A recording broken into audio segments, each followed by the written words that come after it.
கடவுள் பத்தி ஒவ்வொருத்தருக்கும் ஒவ்வொரு புரிதல் இருக்கும். என்னோட புரிதல்ல இருந்து வேணா ஒண்ணு சொல்றேன், உங்களுக்கு புரியுதான்னு பாருங்க. நாமெல்லாம் மிருகமா இருந்தப்போ உணவும் இனப்பெருக்கவும் மட்டுமே தேவையா இருந்துச்சு. அதுல கொஞ்சம் மிருகங்க சிந்திக்க ஆரம்பிச்சிருச்சு. அப்படிப்பட்ட மிருகங்களுக்கு மனுஷங்கன்னு பின்னால பேர் வச்சுக்கிட்டாங்க.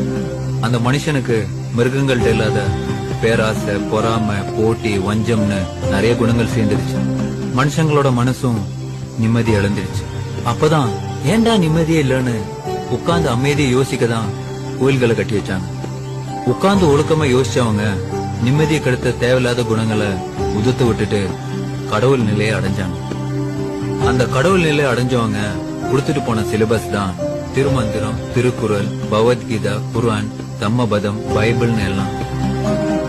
அந்த சிலபஸ உண்மையா புரிஞ்சுட்டவங்க கடவுளோட மனநிலையை அடைய முடிஞ்சது.